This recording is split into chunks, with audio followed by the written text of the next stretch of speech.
Welcome to the MadTech podcast from ExchangeWire, bringing you the latest news and views from the world of ad tech, media and marketing. Hello and welcome to the MadTech podcast, coming to you from our newly revamped studio. I'm Grainne Reid, Head of Marketing at ExchangeWire, and I am delighted to be joined by Ciaran O'Kane, co-founder and advisor at ExchangeWire. Ciaran, thanks for joining us. Thanks for inviting me on, G. I never get onto these things anymore, so yeah, it's I great. know. Thanks for stepping in. I'll behave myself today, don't worry. Alongside Ciaran, we have got John Still, Head of Content at ExchangeWire. John, great to have you as always. Always happy to be here, particularly in our lovely new surroundings. Yeah, I love it. It's going on there, sign and everything. It's great. Yeah.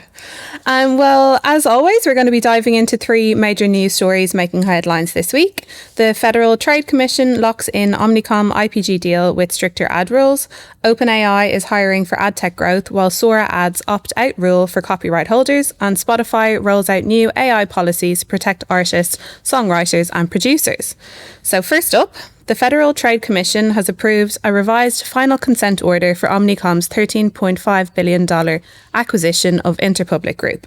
The FTC conditionally cleared the deal back in June on the condition that it wouldn't deny ad dollars to publishers based on political or ideological views unless directed to by a client.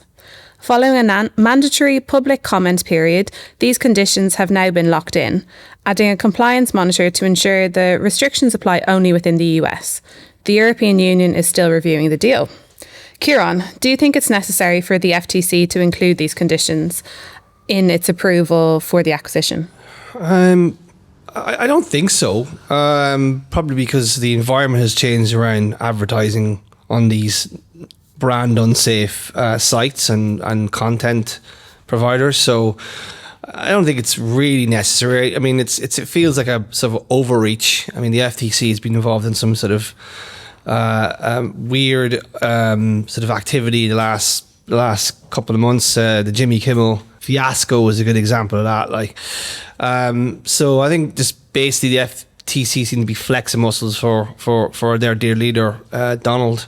No, I generally don't think that, because I think the environment. I always thought it was a bit weird that brands were kind of instructed to not advertise against sort of ideologically unsafe sites. Anyway, that should be their decision at the end of the day. It shouldn't be the industry's decision, or it shouldn't be the decision of the agency. It should actually be the brand decides whether or not it's brand unsafe. Like, at the end of the day, in America, you got 50-50, right? 50% Democrat, 50% are Republicans, and the Republicans are on Fox News and all sorts of other weird, wonderful political sites. So I always find it really weird.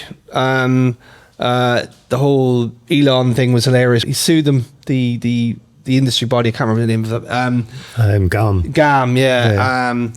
So I think it's a little bit unnecessary, but good for the FTC and Mr. Carr. John, are you of the same opinion that it's an overreach? Yeah, I don't know. I think we can call this one Elon's rule. After he tried to sue people for not advertising on his platform, it's just a ring kissing exercise, and it's an overreach in terms of what they should be able to implement on a merger. Like, there's the proviso been put in now that brands can choose. Like, it's like you can't tell them where to place their advert, but if they don't want to advertise on a platform, you can't force them to. So it's just on the client to say, I don't want to be on X platform, literally X, or whichever one that they want to be on.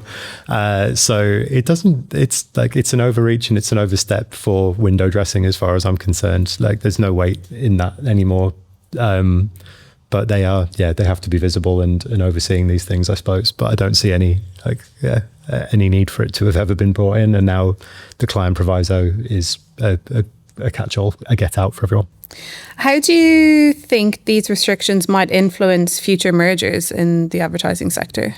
I don't know, really. I think people are looking at it and wonder, like the questions we've asked, basically, like, can the FTC do this? Is this an overstep? Is this an overreach in terms of how M&A looks and how major companies can come together?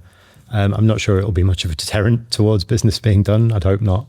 But yeah, not sure. Ciaran, what are your thoughts? No, I don't think so. I mean, like, see, a lot of the high-profile M&A deals are media related, and the FTC must have a say over that. So the whole Jimmy Kimmel thing was happened because I think there's deals looking to happen between legacy TV companies, as Sinclair and the other one, I can't remember, they're two carriers of this ABC program, and the TV landscape in the US is weird and wonderful as well. So yeah, you kind of have to genuflect at the altar, if you will, to get some of these deals done. So hopefully not too much genuflect. I don't know how many other deals that the FTC has sort of purview over, but yeah, it could affect future transactions in the media space for sure. And do you think the merger is likely to happen and be approved by the European regulators? I don't see a problem with this merger. Okay. There's stats out showing that the holdcos are losing loads of clients to indies and in housing, so I don't really see it as a huge problem. If two holdcos want to consolidate, fine. I don't think that makes a massive difference over the ecosystem. John, do you see any issues with the European regulators? No, not for me. Like Ciaran said, it's two major holdcos. They are fighting an interesting battle at the moment in the industry, holdcos, and they are trying to cling on to their power and influence. So two of them coming together doesn't really surprise me. But also, saw it with the music industry from the 80s onwards. We went from 6 majors to 5 majors to 4 to 3 major labels. It just happens. It's business. So I don't imagine the EU will have much cause to stop it. I don't think there's kind of a monopoly case there or anything like that. It just seems it's just big business being done. Okay, well, let's move on then from the industry mergers, and we're going to be discussing an OpenAI story. So a recent job listing from OpenAI shows that the company is hiring a growth paid marketing platform engineer to join their newly reformed ChatGPT growth team. The role will involve developing internal tools for ad platform integration, campaign management, and real-time attribution. Elsewhere, OpenAI announces that video tool Sora will require copyright holders to opt out of having their property used for AI generation. Ciaran, the future is looking bright for OpenAI, but will it be the next? Well, that's the question. Will it be the next global marketing powerhouse? I mean, it's priced in to be the global marketing powerhouse you talk about. I mean, the price of that company is insane. So the market's probably pricing in that they will have a huge ad business. There's no doubt in my mind that that's going to happen.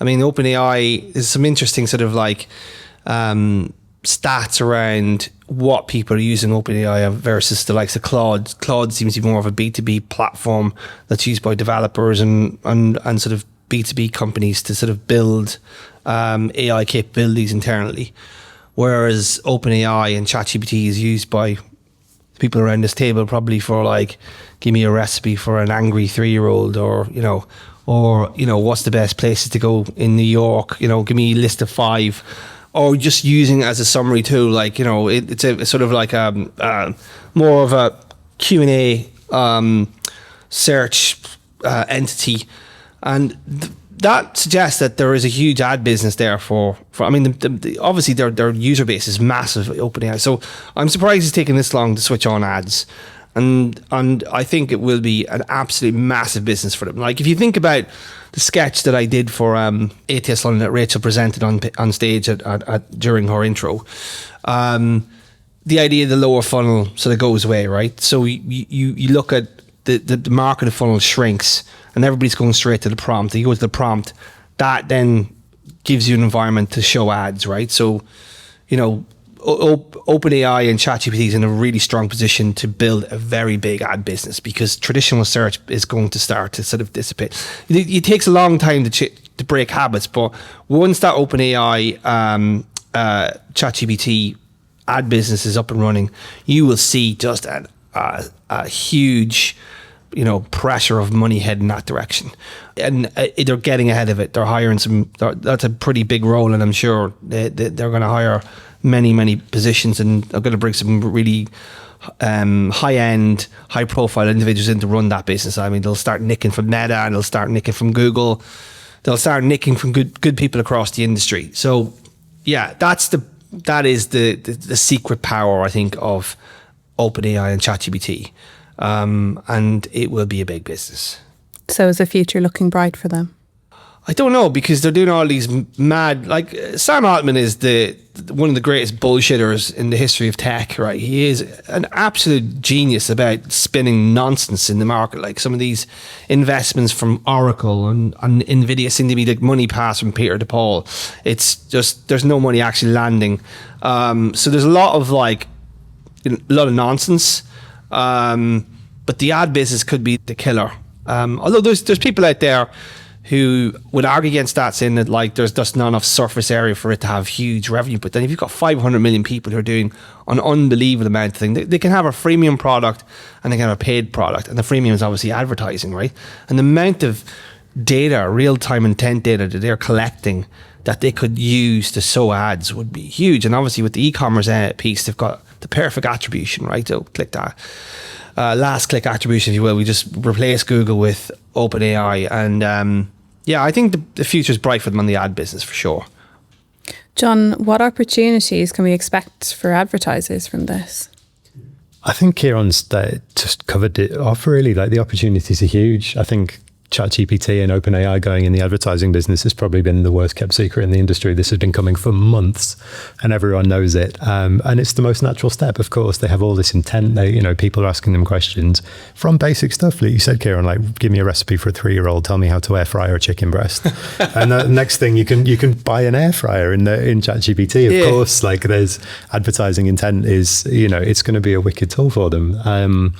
And there'll be lots of opportunities for advertisers to get involved in that. It's like the next phase of commerce media is being involved in the AI search engines, in the LLMs. And it'll be fascinating because I think the uptake will be fast. And I think there'll be a lot of money plowed into OpenAI. Where does that come from though? I mean, like you imagine it will come from paid search, right? Like you have to think that's going to happen. It's funny, Mark Zuckerberg is like, give me your credit card and I can do everything from creative branding all the way down. He's full of shit, right? The reality is that you do need to create the want and the desire in an individual to actually go to a prompt and sort of look for that specific product. And I think the mid to upper funnel, digital out of home, CTV, retail media, email ads, display ads, even though it's on decline. So if you believe Google's gaslighting in court, that will become even more important, I think, from a marketing point of view.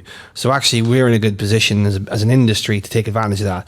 And that lower funnel end just becomes an absolute scrap, right? Like where does that money come from? Like, so I think brands will want to do more brand building, but they'll also want to be in that search piece, and they'll probably pay for it. And then just on the Sora's part of the story, do we think that their opt-out policy will set a precedent for other AI platforms handling copyright content? Sure, it will, and I hate it deeply. It's like it's backwards. It's having to tell them that you do not want them to steal your intellectual property is a complete reverse of how anything should work. It's like, I know, I could have been punching people all day. They didn't tell me not to. It's daft. It's how Sam Altman, you said he's chief of bullshit, and it's how he sees, it's his view on the world. Like he said that if you do not let me have your intellectual property for free, it will stall progress. And it's like, that's, progress at what cost here? People are, and already in Sora, like there's Disney animations that are being created. There's Ghibli animations that are being created. It is stealing other people's intellectual property. And, from the positive of OpenAI and the advertising, the possibilities, the utilization, all the user groups, great. But not forgetting that the LLM model is built on the vacuuming of information and spitting it out, and it's people's intellectual property. And I fear that we are already maybe too late for guardrails on this stuff. Ciaran? I think that's going to be an absolute failure. That platform, I think just sue them out of, like, just basically have lawsuits everywhere. There's a reason YouTube got bought by Google, because YouTube couldn't afford the legal costs anymore of defending themselves against all the media companies. I just think that there is a bit of an overreach from OpenAI. I do think they're trying to do too many things at once.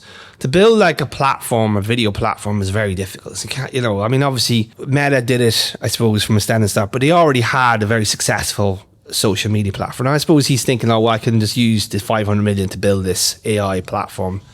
But I I don't know. I think this shitification of platforms is going to become a real thing, right? Just derivative AI nonsense of other people's work will just become boring, right? It will just become a boring thing.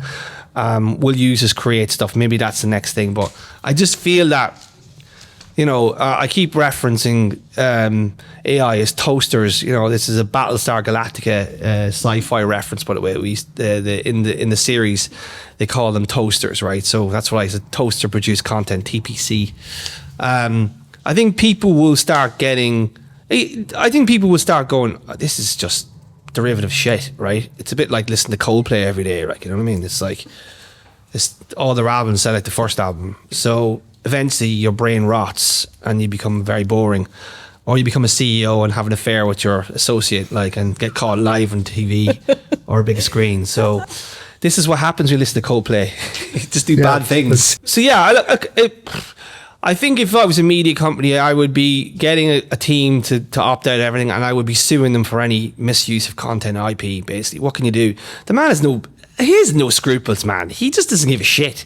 This is a megalomaniac sort of thing. It's my content. It's not. It's pure theft. You didn't create it.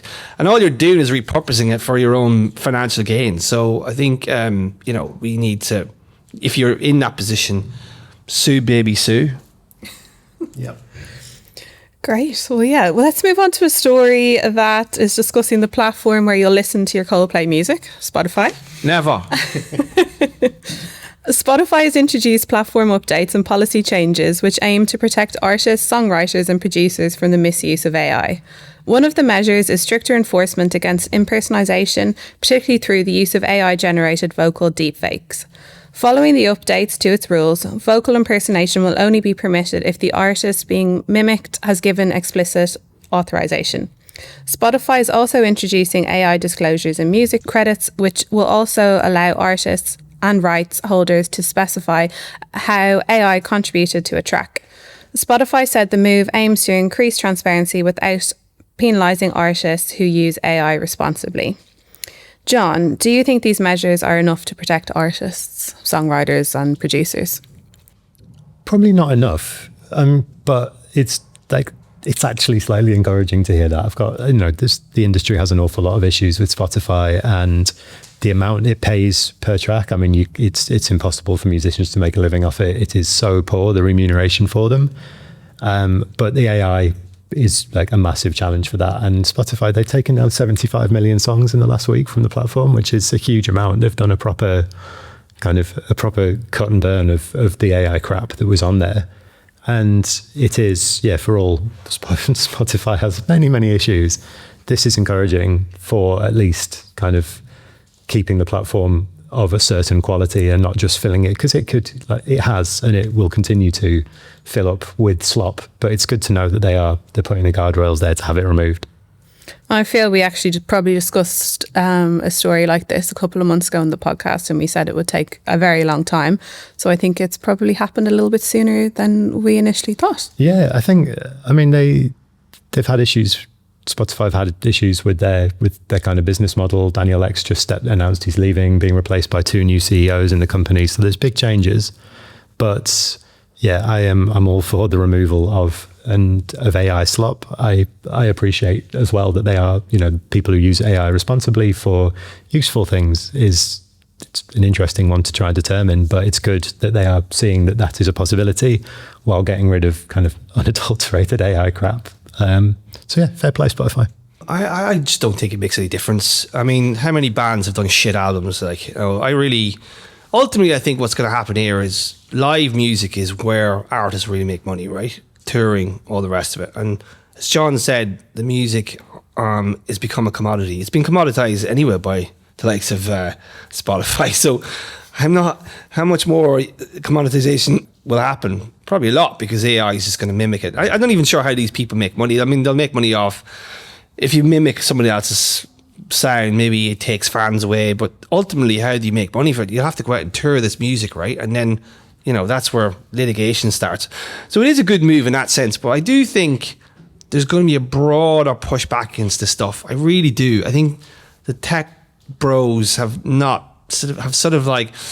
they've manipulated our monkey brains for many years by building algorithms, and I think the AI stuff is just an overreach, just jumping the shark.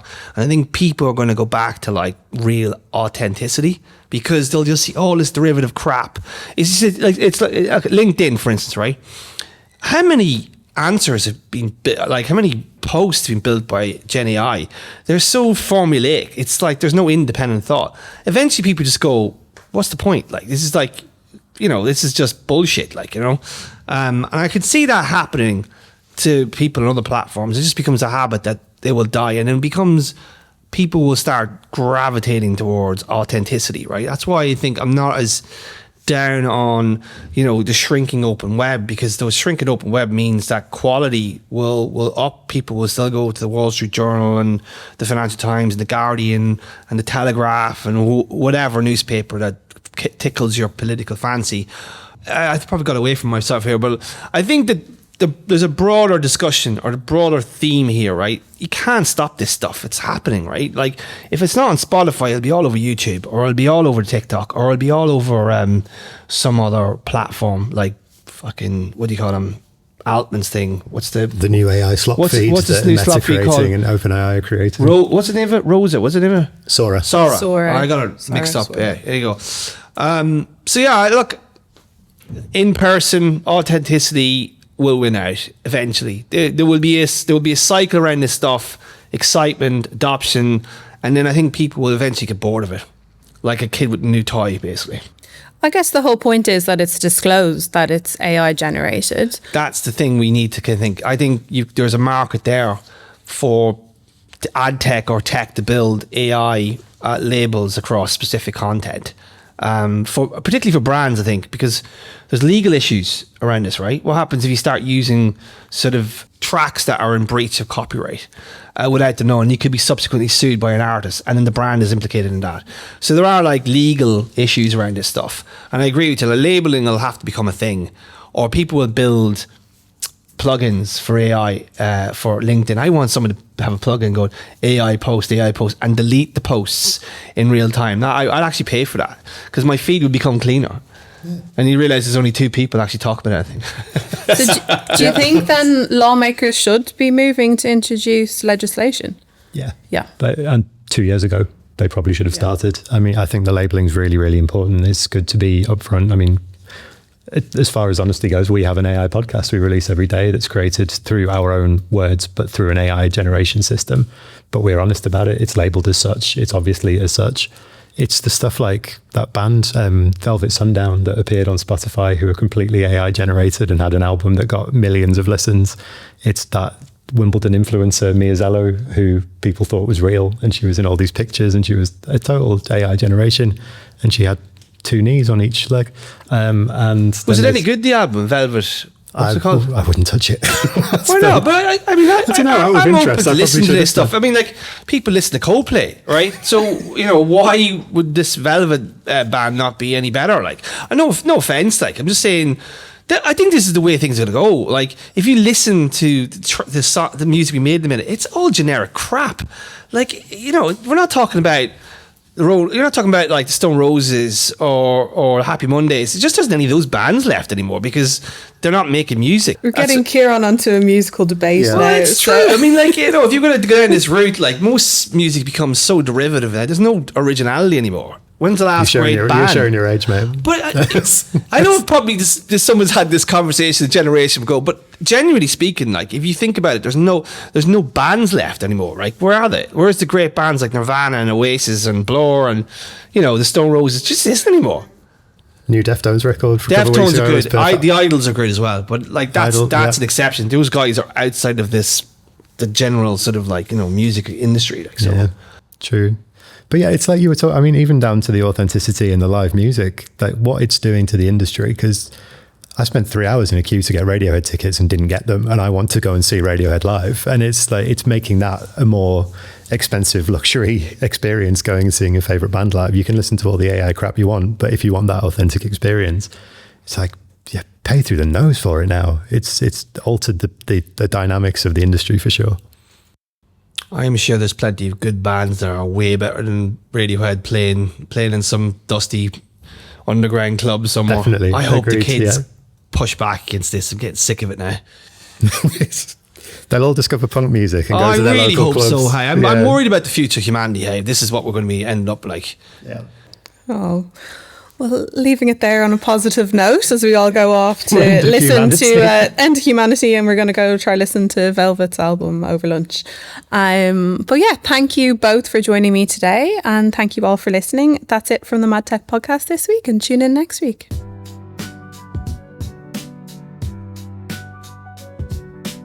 Welcome to the MadTech podcast from ExchangeWire, bringing you the latest news and views from the world of ad tech, media, and marketing.